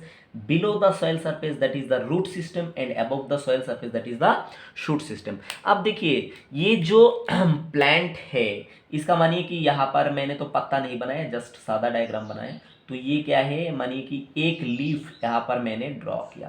राइट, एक लीफ मैंने यहाँ पर ड्रॉ किया। तो आप जानते हैं green part of plant have a very very unique capacity to photosynthesis. क्या करेगा बेटा, फोटोसिंथेसिस। ठीक, तो ग्रीन प्लांट का एक खासियत है। तो ये फोटोसिंथेसिस किस तरह से हो पाएगा बताइए, this photosynthesis require sunlight obviously. तो ये जो सारा energy actually the main and principal energy source is our sun. ठीक है, सन, सन से ही सारा एनर्जी आता है। और जब धरती पे सनलाइट आता है, तो ये सनलाइट को यूटिलाइज करके ग्रीन प्लांट क्या कर लेता है बताइए, फोटोसिंथेसिस। और फोटोसिंथेसिस का प्रोडक्ट क्या है, photosynthesis leads to production of glucose. क्या प्रोडक्शन करता है बेटा, ग्लूकोज। Right, glucose. और एक ग्लूकोज इकट्ठा होके जुड़ जुड़ के ग्लूकोज, मान लो बहुत सारा ग्लूकोज इस तरह से जुड़ गया प्लांट के अंदर, तो इसको बोलते हैं स्टार्च। क्या बोलते हैं बेटा, STARCH। तो ये स्टार्च के रूप में एनर्जी क्या होता है, सनलाइट का एनर्जी प्लांट के अंदर ट्रैप हो जाता है। तो अब और एक बात, ये जो एनर्जी एक्चुअली ये सनलाइट का एनर्जी ट्रैप कौन करा बताइए, ग्रीन प्लांट ट्रैप करा as a form of starch. ठीक है, ये ग्लूकोज बना है, ग्लूकोज बाद में स्टार्च में कन्वर्ट हो गया, मतलब इसको ऐसा बना दिया। अब क्या हुआ, यहाँ पर कुछ और लेयर एमसीक्यू आपको वेट कर रहा है। देखिए प्लांट ही ऐसा एक यूनिक चैंपियन है, ठीक है, जो क्या करता है, खुद का फूड खुद सिंथेसिस कर सकता है। Plant have unique capacity to produce their own food, that's mean they are not depend on other. ये कभी किसी के ऊपर डिपेंड नहीं होता, ये खुद का फूड खुद ही सिंथेसिस करता है। इसलिए प्लांट को बोला जाता है autotroph. Auto TROPH, autotroph. Auto मतलब सेल्फ, ये खुद ही खुद का फूड प्रोडक्शन कर रहा है। देखिए ये ग्लूकोज प्रोडक्शन कर रहा ना वाया फोटोसिंथेसिस, तो इसलिए ऑटोट्रॉफ। अब बाकी दुनिया में जितना भी ऑर्गेनिज्म है वो क्या है बताइए, उसको बोला जा रहा है हेटेरोट्रॉफ। क्या बोला जा रहा है बेटा, heterotroph. That's mean heterotroph have not the capacity to produce their own food, to synthesize their own food. That's mean these heterotrophs are depend on other for the food and resources, right? But this autotroph is independent for their food. ये खुद का food खुद ही बना सकता है. अब देखिए autotroph में कौन कौन आता है. ऑटोट्रॉप में आता है all kinds of plant, all plants and और एक तरह का मतलब माइक्रोब्स आता है जिसका नाम है सायानोबैक्टीरिया. क्या है बेटा? Cyano bacteria. ठीक है, तो cyanobacteria and plant have the unique capacity to produce और synthesis their own food, that's why they are called autotroph. और बाकी दुनिया में जितना भी है वो सारा लोगों को क्या बोला जाएगा? हेटेरोट्रॉफ. अब ये हेटेरोट्रॉफ क्या है? दिस हेटेरोट्रॉफ इज डायरेक्टली और indirectly depend on this plant. Directly भी डिपेंड हो सकता है प्लांट के ऊपर और इनडायरेक्टली भी क्या हो सकता है? डिपेंड हो सकता है. अगर ये हेटेरोट्रॉफ डायरेक्टली डिपेंड हुआ प्लांट के ऊपर तो उसको बोलेंगे हार्बीवोर. हार्बीवोर.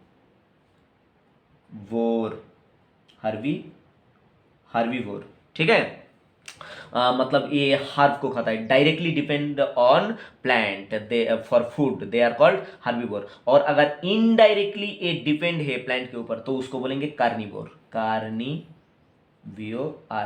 या तो कार्निवोरस एनिमल, राइट. और ये क्या है? Herbivores animal. हार्बीवोरस एनिमल में जैसे कि गाय, भैंसे, ठीक है, मैं मतलब इंग्लिश में बता देता, goat, deer and cows and all types of this animal is comes under herbivore. और कार्निवोर में कौन आते हैं? जो फ्लेश ईटर रहता है उसको क्या बोलते हैं? कार्निवोर भी बोला जाता है. ठीक है, तो ये बात याद रखना. अब देखिए, तो ये क्वेश्चन आपको क्लियर हुआ बेटा कि where does the all energy come from. तो सारा एनर्जी एक्चुअली कहाँ से आ रहा है? अल्टीमेटली सन से आ रहा है. और ये सनलाइट का एनर्जी ट्रैप कर रहा है कौन? बताइए, प्लांट और चैंपियन प्लांट. ठीक, तो डायरेक्टली और इनडायरेक्टली ये सवाल क्या मतलब मीन करता है बताइए? डायरेक्टली नहीं, ये तो इनडायरेक्टली का कुछ बात ही नहीं है. डायरेक्टली मीन करता है कि सारा जो फूड का सोर्स है, ठीक है, एनर्जी का सोर्स है, वो प्लांट से ही आ रहा है. ठीक, प्लांट तैयार पहले करता है और प्लांट का ये जो एनर्जी ये बाद में क्या होता है? डायरेक्टली जाता है हार्बीवोर के पास, क्योंकि ये घास पत्ता डायरेक्टली प्लांट को खा लेता है. और इनडायरेक्टली हम क्या करते हैं? ये हार्बीवोर को मार के खा लेते हैं या इनडायरेक्टली प्लांट को भी खा लेते हैं. तो इसलिए हम मतलब हम जैसा लोगों को क्या बोला गया? कार्निवोर. तो ये प्लांट का ही एनर्जी हमारे पास क्या हुआ? पास होके आया. तो plant is the actually all source of energy. और प्लांट के पास से एनर्जी कहाँ से आया बेटा? ये सन से आया. ठीक है, तो प्लांट इसको किसके अंदर ट्रैप किया बेटा? ये ट्रैप कर लिया ग्लूकोज के अंदर. तो मानिए कि ये glucose molecule, glucose is 6 carbon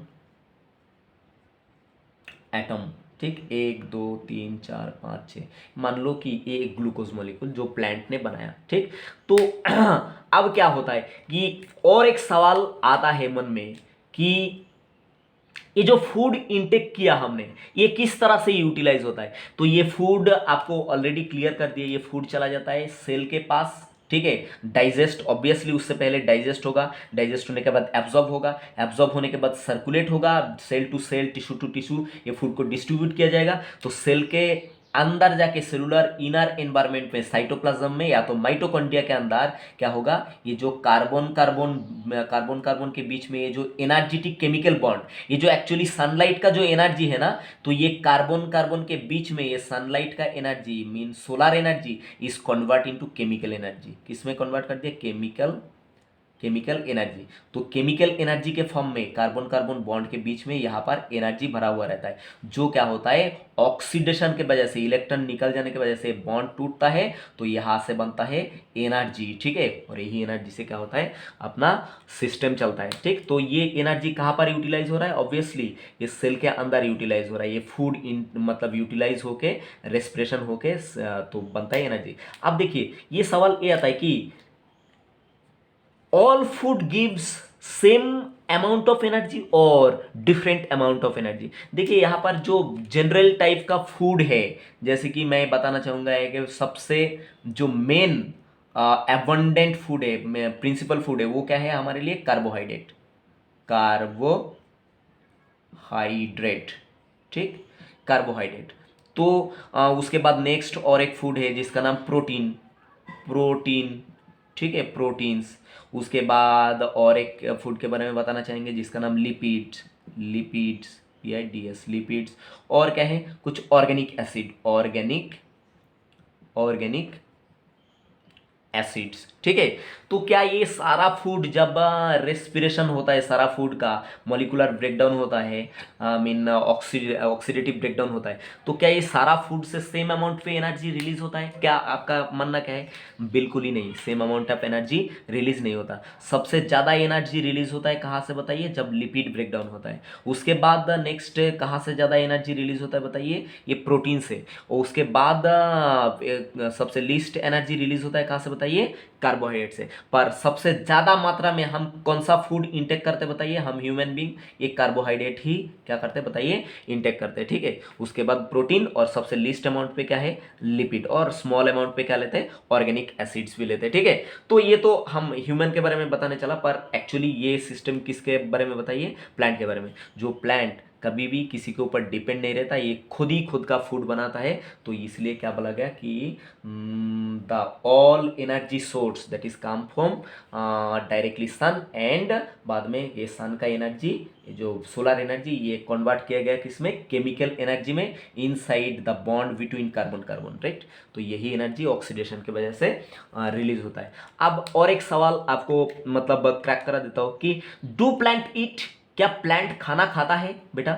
ये सवाल आपको मतलब क्रैक करना चाहिए। तो देखिए बेटा, प्लांट को खाना खाने का क्या जरूरत है? क्योंकि प्लांट खुद ही क्या है बताइए? ऑटोट्रॉफ। ऑटोट्रॉफ को क्या बोला जाता है? प्रोड्यूसर। क्या बोला जाता है बेटा? प्रोड्यूसर भी बोला जाता है, ठीक है। और जो हेटेरोट्रॉफ उसको बोला जाता है कंज्यूमर। ये सब खाली कंज्यूम करते, खाते। तो ये जब खुद ही प्रोड्यूसर है तो इसको खाना खाने का क्या जरूरत है? खाना खाने का जरूरत नहीं है। बट ये खाना खाने का जरूरत तो नहीं है, पर इसको क्या चाहिए? खाना बनाने के लिए, प्रोड्यूस करने के लिए क्या चाहिए? मिनरल्स चाहिए, और अदर्स क्या चाहिए? फैक्टर चाहिए, ठीक है।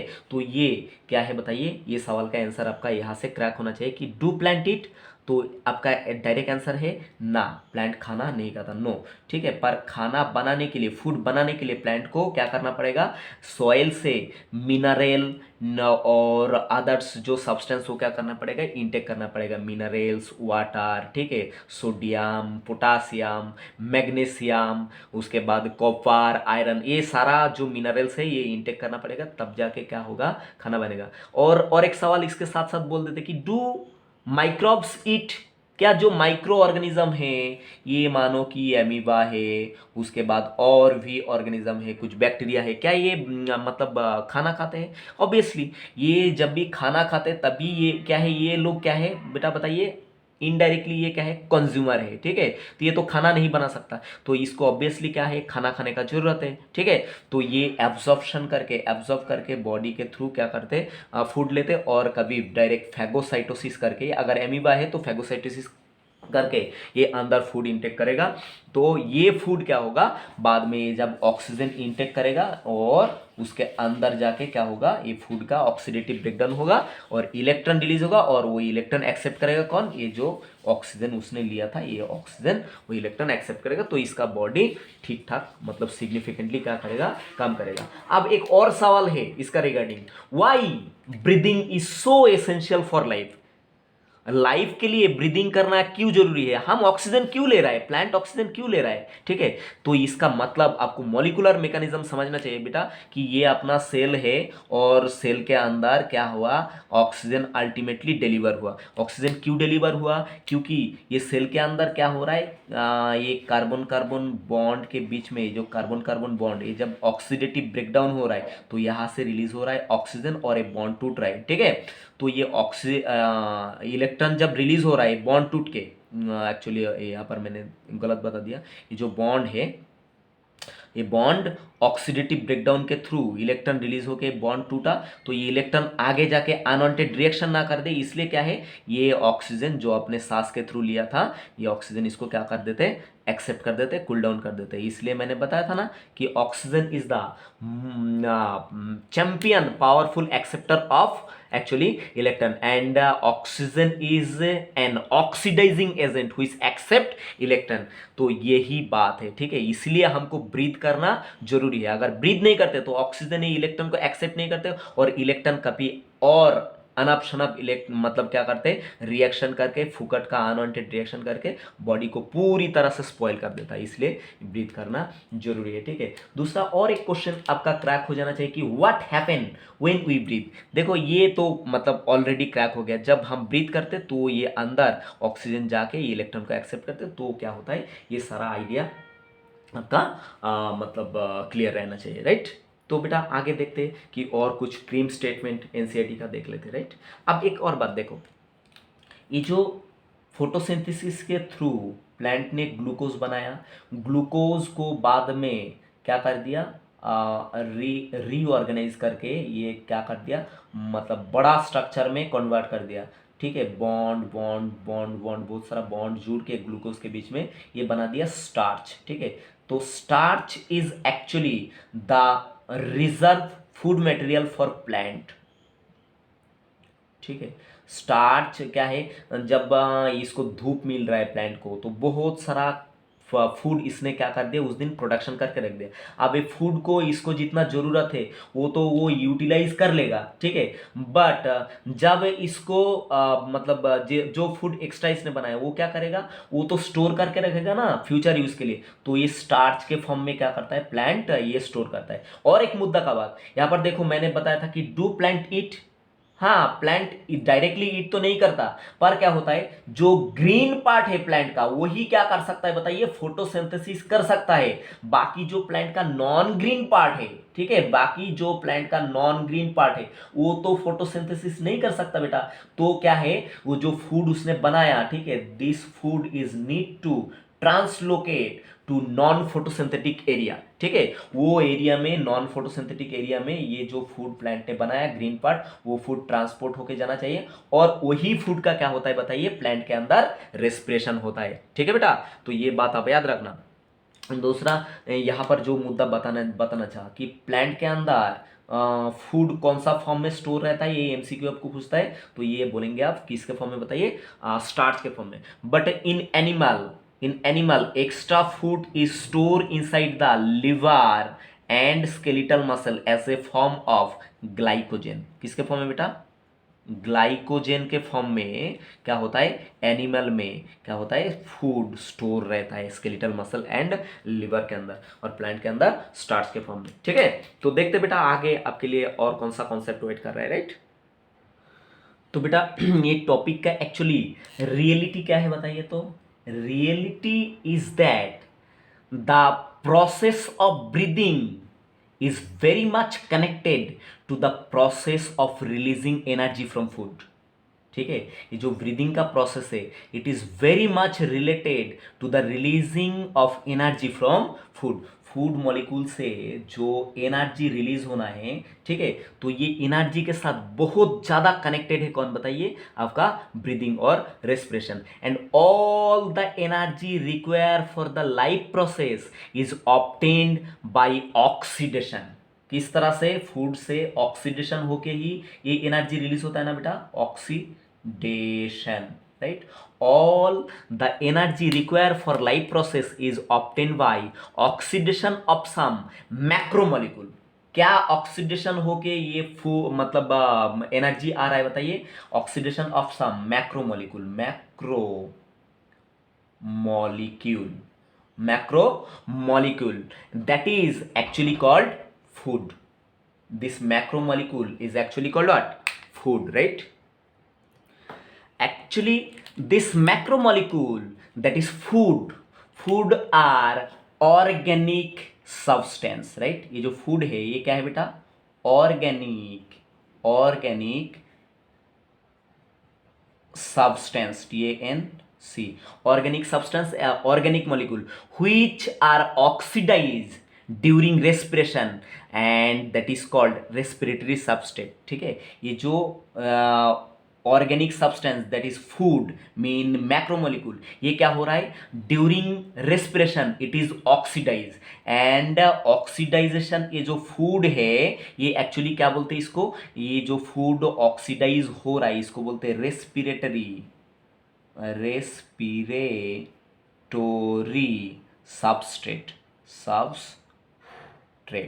ठीक है बेटा, ये हाथ से आपको क्वेश्चन पूछ सकता है, एकदम सिंपल सा आइडिया है। देखो बेटा, ये जो सारा एनर्जी ये कहाँ से बर्न होके आ रहा है बताइए, फूड से आ रहा है। और फूड का एनर्जी कब रिलीज होगा, जब अपना सेल के अंदर साइटोप्लाज्म और माइटोकॉन्ड्रिया के अंदर क्या होगा, ये फूड मॉलिक्यूल का क्या होगा, ऑक्सीडेशन। और ये फूड मॉलिक्यूल को क्या बोलते हैं बताइए, फूड मॉलिक्यूल को बोलते हैं एक्चुअली मैक्रो मॉलिक्यूल भी बोलते हैं, ठीक है। और ये मैक्रो मॉलिक्यूल किस तरह का है बताइए, actually organic substance, degradable organic substance. And this degradable organic substance which is oxidized during respiration are called respiratory substrate। मतलब ये जो फूड अपना सेल के अंदर ऑक्सीडाइज होता है, तो ये फूड को ही क्या बोलते बताइए, जब ऑक्सीडाइज होता है ये फूड, तब ये फूड को ही क्या बोलते बताइए, रेस्पिरेटरी सबस्ट्रेट। बात समझ लो बेटा, जो फूड मॉलिक्यूल अपना सेल के अंदर ऑक्सीडाइज होता है और ऑक्सीडाइज होकर एनर्जी निकलता है, तो ये ऑक्सीडाइज जो फूड है इसी को ही बोला जाता है रेस्पिरेटरी क्या बताइए, सबस्ट्रेट। अब देखिए respiratory substrate are actually commonly mainly four, right, mainly कि common respiratory substrate are mainly four, right. तो जो कॉमन रेस्पिरेटरी सबस्ट्रेट वो आपको बता दे रहा है, एक तो सबसे प्रिंसिपल रेस्पिरेटरी सबस्ट्रेट क्या है बताइए, कार्बोहाइड्रेट। कार्बोहाइड्रेट जो मैंने एक बार बताया था थोड़ा बहुत, और थोड़ा सा क्वेश्चन यहां से आता है तो मैं बता देता, जो मेन प्रिंसिपल रेस्पिरेटरी सबस्ट्रेट वो क्या है आपका, कार्बोहाइड्रेट। दूसरा रेस्पिरेटरी सबस्ट्रेट क्या होने जा रहा है आपका, protein, right, protein, TEIN, proteins. तीसरा क्या है बेटा, लिपिड, लिपिड, राइट, लिपिड। और चौथा जो है वो होता है आपका organic acid, organic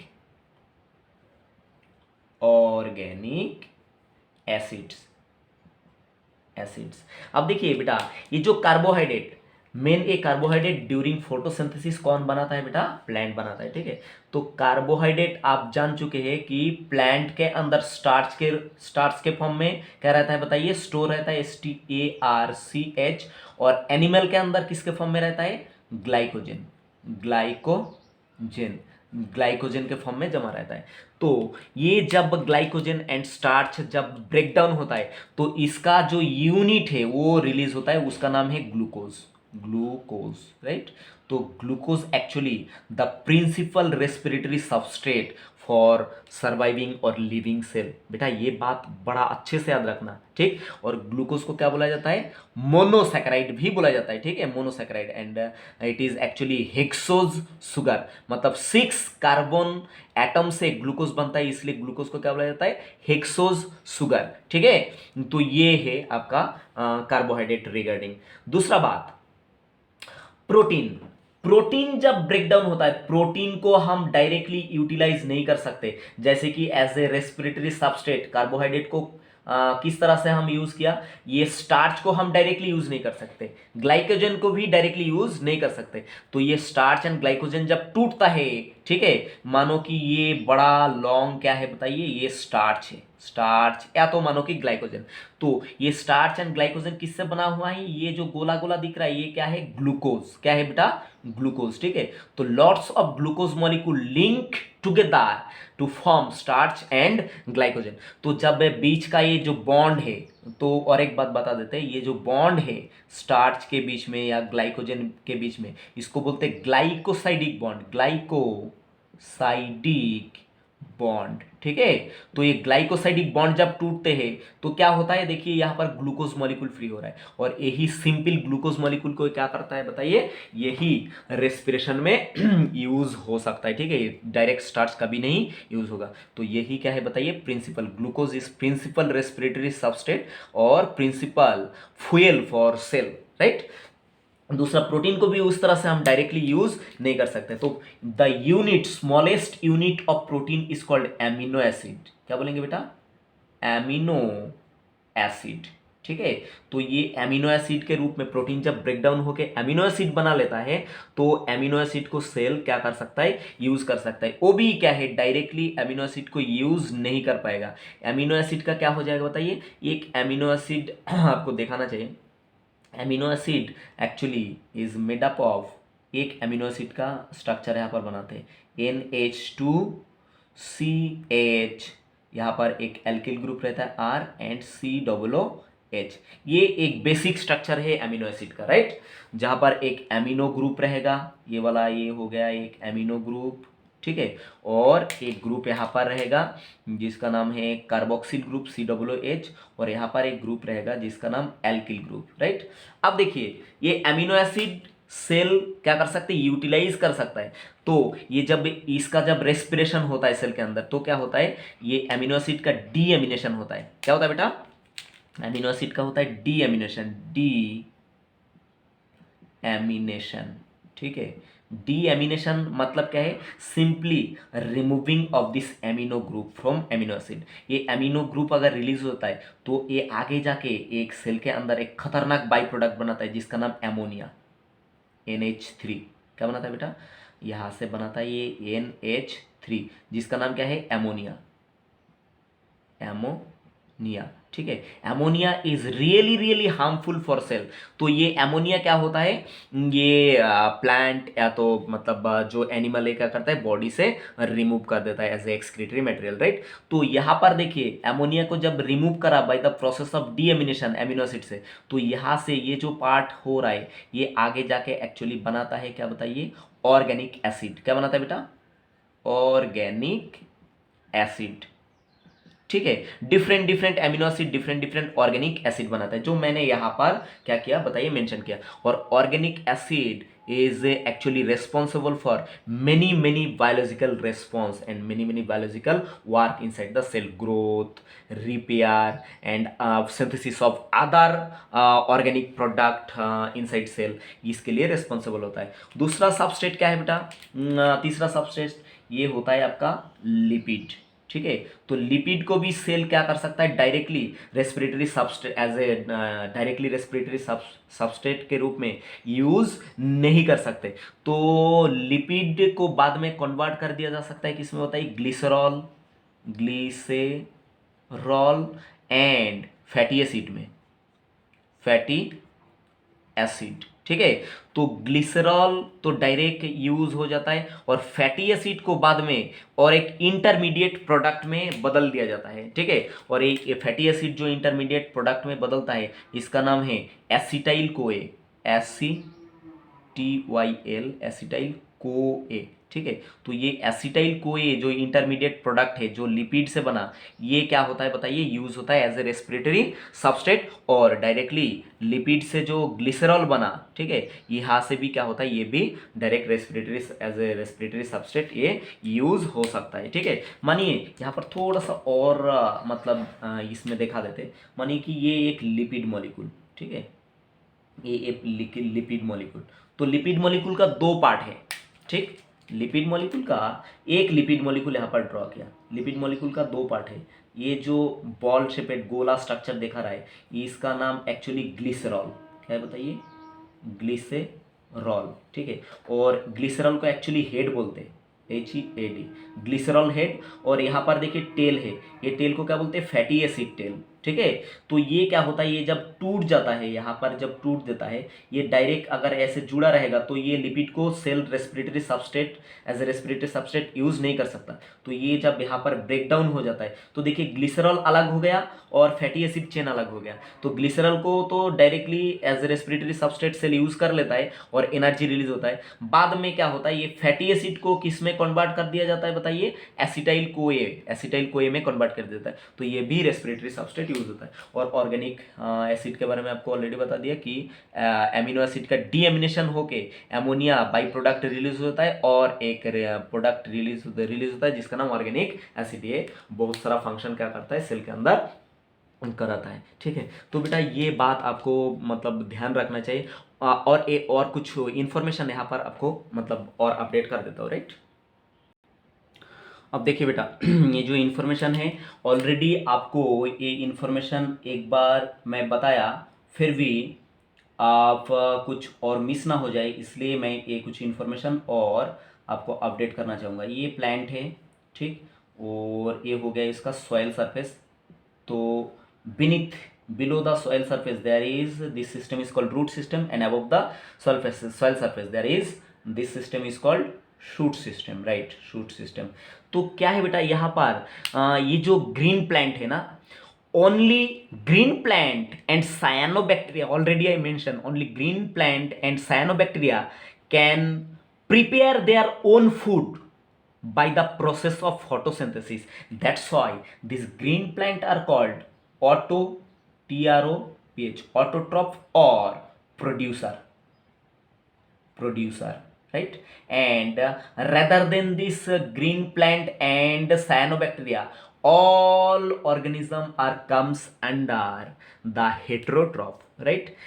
They cannot trap light energy and convert them into chemical energy, but ये जो ग्रीन प्लांट ये क्या कर सकता है, लाइट एनर्जी को कन्वर्ट कर सकता है किसमें, केमिकल एनर्जी में। जो कार्बन कार्बन के बीच में जो बॉन्ड है, एनर्जेटिक बॉन्ड, उसके अंदर ये केमिकल एनर्जी छुपा हुआ रहता है, जो सूरज से आए वाला लाइट है, राइट। पर जो हेटेरोट्रॉप वो कभी भी ये एनर्जी को, केमिकल एनर्जी, सोलर एनर्जी को केमिकल एनर्जी में बदलने में असमर्थ रहेगा, ठीक है, ये कभी नहीं कर पाएगा। Actually, this energy are stored in the bond of carbohydrate like glucose, fructose, galactose, starch etcetera. ये जो प्लांट ने जो सोलर एनर्जी को केमिकल एनर्जी में कन्वर्ट करा, ये केमिकल एनर्जी एक्चुअली किसके अंदर छुपा हुआ रहता है, actually this chemical energy store inside the bond of carbohydrate like glucose, glucose के अंदर स्टोर है, गैलेक्टोज के अंदर, गैलेक्टोज, ठीक है। उसके बाद आपका ग्लूकोज गैलेक्टोज, ग्लूकोज गैलेक्टोज, उसके बाद फ्रुक्टोज, फ्रुक्टोज, स्टार्च, स्टार्च, ये लोगों का केमिकल बॉन्ड के अंदर क्या है, एक्चुअली जो सोलर एनर्जी वो क्या रहता है, ट्रैप रहता है, राइट। और एक्चुअली और एक सच बात है जो मैंने ऑलरेडी आपको बताया कि all parts of plant cannot photosynthesis, only can photosynthesis only perform inside the green part of plant which contain chloroplast, right। कौन सा पार्ट बताइए, मानिए कि यहां से मैं एक पत्ता बना रहा हूं, राइट, यहां से मैं एक लीफ बना रहा हूं, तो आप जानते हैं कि लीफ जो है, leaf is the green part of plant. तो ये लीफ के अंदर एक स्पेशलाइज क्या रहता है, ऑर्गेनेल रहता है। लीफ को अगर काटेंगे आप, इस तरह से काटेंगे तो क्या होता है, लीफ के अंदर स्पेशलाइज सेल मिलता है, ठीक है। मानो कि ये क्या है, लीफ के अंदर स्पेशलाइज कुछ सेल मैंने यहाँ पर बनाया, specialize cell inside the leaf. तो ये खाली लीफ के अंदर ये स्पेशलाइज सेल मिलता है, और भी जगह पे मिलता है, जिसको बोलते हैं ग्रीन पार्ट ऑफ प्लांट, ठीक। तो ये जो सेल है, ये सेल का नाम एक्चुअली स्पेशलाइज नाम है mesophyll cell, mesophyll cell, and mesophyll cell is actually responsible for containing a very special organelle, right। In every mesophyll cell that is lots of special organelle, and this special organelle is actually called chloroplast। क्या बोलेंगे बेटा, ये सारा mesophyll cell में क्या होगा, जो plant का पत्ता में रहता है, यहाँ पर क्या रहता है, एक्चुअली क्लोरोप्लास्ट। क्या रहता है बेटा, CHLO, क्लोरोप्लास्ट, राइट। तो क्लोरोप्लास्ट एक्चुअली कैसा है, एक्चुअली क्लोरोप्लास्ट, एक क्लोरोप्लास्ट को मैं क्या करता है, यहाँ से जूम कर लेता, राइट। यहाँ से एक जो क्लोरोप्लास्ट है, इसको मैं ये जगह पे क्या कर लेता बताइए, जूम कर लेता। तो यहाँ पर ये मानो कि एक क्लोरोप्लास्ट मैं यहाँ पर बनाया, ठीक है। तो zooming part, it is the zoom part, zoom कर दिया, ठीक है। तो chloroplast actually lens shaped structure, LENS, lens shaped structure. तो chloroplast is actually double membrane structure. ये क्लोरोप्लास्ट मेम्ब्रेन है, ऊपर का मेम्ब्रेन को क्या बोलेंगे, ऊपर का मेम्ब्रेन को बोलेंगे आउटर मेम्ब्रेन, और नीचे का मेम्ब्रेन को क्या बोलेंगे, इनर मेम्ब्रेन। तो इनर मेम्ब्रेन एक्चुअली अंदर क्या हो जाता है, अंदर के तरफ इस तरह से डिफरेंट फोल्ड हो जाता है, इस तरह से डिफरेंट फोल्ड तैयार कर लेता है, इस तरह से, राइट। तो ये जो इनर मेम्ब्रेन का ये जो फोल्डिंग है, ठीक है, प्लेट लाइक स्ट्रक्चर, एक्चुअली इसको बोलेंगे हम ग्राना। क्या बोलेंगे बेटा, ये जो स्ट्रक्चर यहाँ पर आपको दिखने को मिल रहा है, ये जो स्ट्रक्चर है एक्चुअली, ये पूरा स्ट्रक्चर को, राइट, ये जो पूरा स्ट्रक्चर इसको बोलेंगे ग्राना, GRANA, ग्राना, ठीक। और बाकी ये जो स्ट्रक्चर है इसको क्या बोलेंगे, स्ट्रोमा। क्या बोलेंगे बेटा, बाकी ये जो फ्लूइड फिल्म मैट्रिक्स स्ट्रक्चर इसको बोलेंगे स्ट्रोमा, स्ट्रोमा, ठीक है। तो ये ग्राना देखिए वो ढेर सारा क्या है, प्लेट लाइक स्ट्रक्चर से बना हुआ है, जिसको बोलते, ये मान लो कि यहाँ पर मैं एक प्लेट यहाँ पर बना दिया, राइट, ये ग्राना का एक प्लेट यहाँ पर बना दिया, यहाँ से एक प्लेट मैंने उठा लिया, तो ये जो प्लेट है इसका नाम thylakoid plate, thyla, COID, coid plate, PLATE। Actually, this thylakoid plate is responsible for photosynthesis, ठीक है। ये थाइलाकॉइड प्लेट के अंदर क्या रहता है, एक स्पेशलाइज पिगमेंट रहता है, बहुत ही champion pigment, and this pigment is actually responsible for survival of all the living kingdom, right. तो ये थाइलाकॉइड प्लेट के अंदर क्या रहता है, एक्चुअली इसके अंदर रहता है photosynthetic champion pigment that is called chlorophyll, CHLOROPHYLL। ये क्लोरोफिल किसके अंदर रहता है बताइए, लेंस शेपेड क्लोरोप्लास्ट के अंदर जो ग्राना है, ग्राना is made up of lots of plate like structure that is called thylakoid plate, and thylakoid plate contain champion pigment that is called chlorophyll, and this chlorophyll is actually responsible for photosynthesis,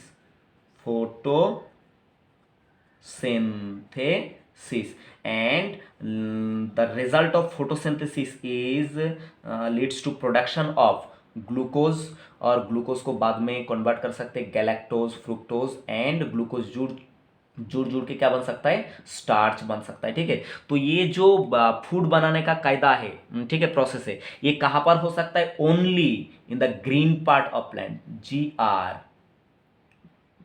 GREEN, green part of plant, ठीक है। मतलब क्या है, non green जो part है plant का, वहां पर क्या है, वो फोटोसिंथेसिस नहीं कर पा रहा है, तो क्या है, जो ग्रीन पार्ट है वहां से फोटोसिंथेसिस करके जो फूड है वो क्या है, it's need to translocate such tissue which is non green and they can not photosynthesis, ठीक। तो ये नॉन ग्रीन पार्ट में ये जो फूड है फोटोसिंथेसिस के दौरान जो तैयार हुआ ग्लूकोज, ठीक है, ये क्या करेगा, नॉन ग्रीन पार्ट में ट्रांसलोकेट कर दिया जाएगा तार, और ये ट्रांसलोकेटेड फूड का ही क्या होगा बताइए, वहां पर वो जो प्लांट का टिश्यू है, सेल है, वहां पर क्या होगा, इसका रेस्पिरेशन होगा, और ये रेस्पिरेशन के दौरान क्या होगा, इसके अंदर एनर्जी रिलीज होगा, और वही एनर्जी से क्या करेगा ये प्लांट, या तो ये प्लांट किंगडम या एनिमल किंगडम क्या करेगा, ये सर्वाइव करेगा, ठीक है बेटा।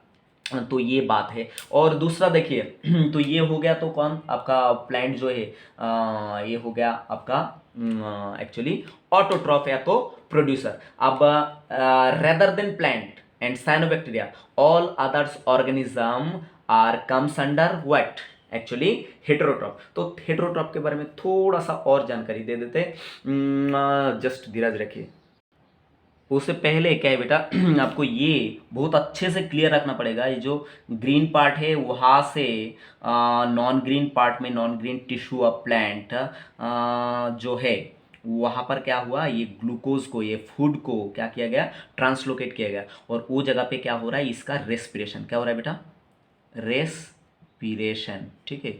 अब ये जो रेस्पिरेशन हो रहा है इसी पे क्या रिलीज होगा बेटा, एनर्जी रिलीज होगा, ठीक। तो ये जो एनर्जी रिलीज होगा और जो मतलब रिएक्शन होगा, ये कोई सिंगल स्टेप रिएक्शन है क्या बेटा, नहीं, it is actually multiple step reaction which I mentioned already in the beginning of this lecture, right।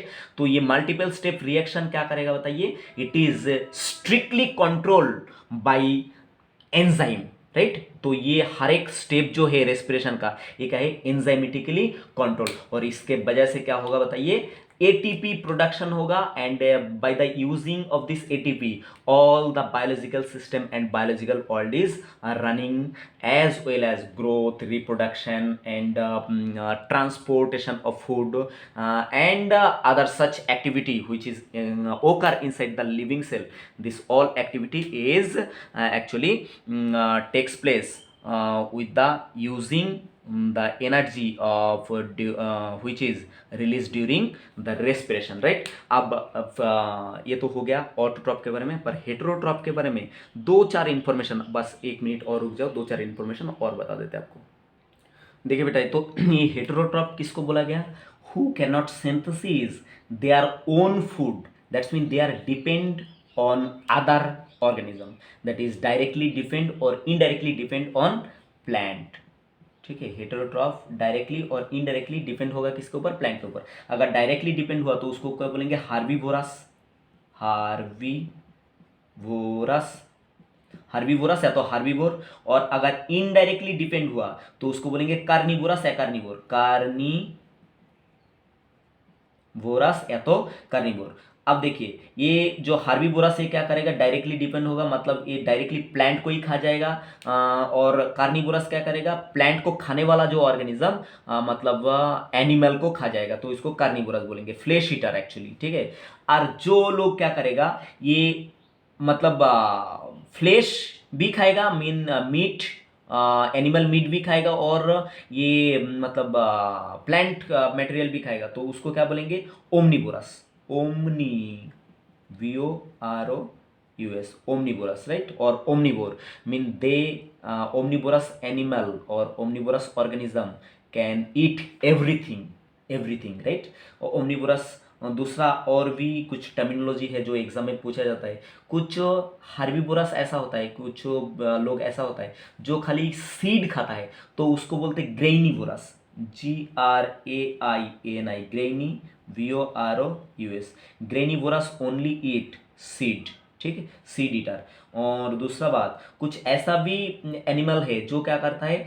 खाली पत्ता खाता है, लीफ को खाता है, तो उसको बोलते हैं folivorous. FOLI, foli, VOROUS। Folivorous is strictly depend on leaf, LEAVES, leaves, right? Right. और कुछ और लोग होता है जैसे कि जो डिकम्पोज मैटर, डेड मटेरियल को खाता है, ठीक है, तो उसको क्या बोलते हैं बताइए? उसको बोलते हैं सैप्रोफाइट। क्या बोलते हैं बेटा? सैप्रो, PHYTE, सैप्रोफाइट का और एक नाम है, इसको बोलते हैं डेट्रिटिवोरस भी बोला जाता है। DETRITIVOROUS, डेट्रिटिवोरस या तो डेट्रिटिवोर। एक्चुअली डेट्रिटिवोरस और saprophyte is depend on dead and decomposed matter, as for example of fungus। Fungus कौन है? FUNGI, fungus. उसके बाद बैक्टीरिया, ठीक है, बैक्टीरिया, सम बैक्टीरिया, ये क्या होता है? डिकम्पोज मैटर, सड़ा हुआ मतलब मैटर के ऊपर क्या होगा? ये ग्रो होगा, मतलब सड़ेला चीज़ें के ऊपर, राइट? तो that is the all idea about the introduction of respiration of plant.